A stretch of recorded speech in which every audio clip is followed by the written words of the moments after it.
Skarloey remembers. The Fat Controller had sent Edward to the works to be mended. Near the works station, Edward noticed a narrow-gauge engine standing in an open-sided shed. That's Skarloey, he thought. What's he doing there? He remembered Skarloey and his brother Renius, because in the old days he had often brought passengers who wanted to travel up to the lake in their little train. As the men at the works could not mend him at once, Edward asked them to put him on a siding close to Skarloey. Skarloey was pleased to see Edward. The owner has just bought 2 more engines, he said. He told me I was a very old engine and deserved a good rest. He gave me this shed so that I could see everything and not be lonely. But I am lonely all the same, he continued sadly. I miss Renius very much. Yesterday one of the new engines pushed him on a truck, and now he's gone to be mended. I wish I could be mended too, and pull coaches again. Have your coaches got names? Asked Edward.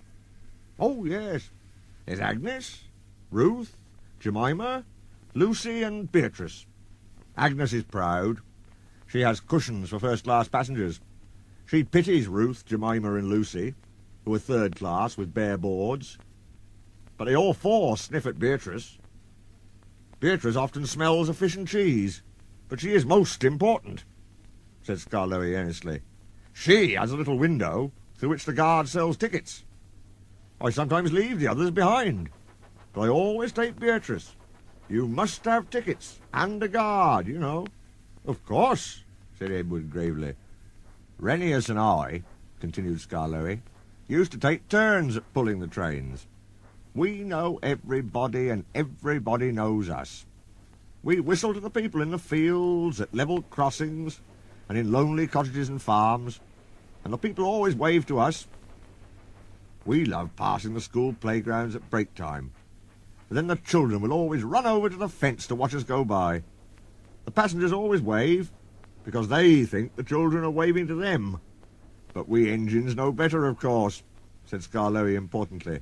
Yes, we do indeed, agreed Edward. We take your tourists to the lake, and then get ready to pull the train back. We enjoy the morning journey home, because then our friends from the villages come down to do their shopping. We whistle before every station, peep, peep, look out, and the people are there ready. Where's Mrs. Last? Asks the guard. She's coming. Peep, peep, we whistle, and Mrs. Last comes running onto the platform. We'll leave you behind one of these days, missus, laughs our driver, but we know he never will. We stop elsewhere too, at farm crossings and stiles, where paths lead to lonely houses. Renius and I know all the places very well indeed, and our driver used to say that we would stop even if he didn't put on the brakes. Sometimes on market day, Ruth, Jemima and Lucy were so full of people that the guard would allow third-class passengers to travel in Agnes. She didn't like that at all, and would grumble, first-class coach, third-class people. That made me cross. Shut up, I'd say, or I'll bump you.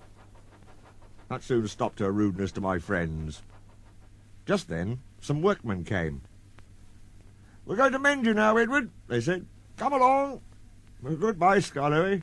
Thank you for telling me about your railway. It's a lovely little line.